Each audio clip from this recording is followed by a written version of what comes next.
Wondering how to add music to your Instagram profile?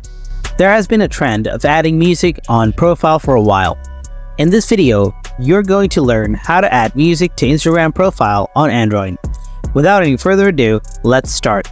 First, go to Google Play Store and search for Instagram. Check if the app is updated. If not, then update the app.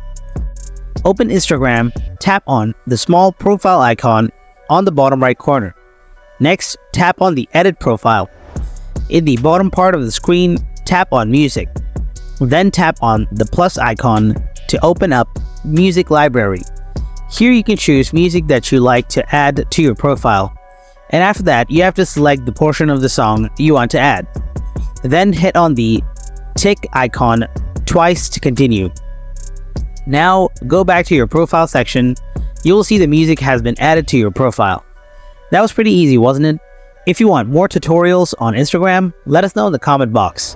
Subscribe to our channel and hit the bell icon to get updated on our latest videos.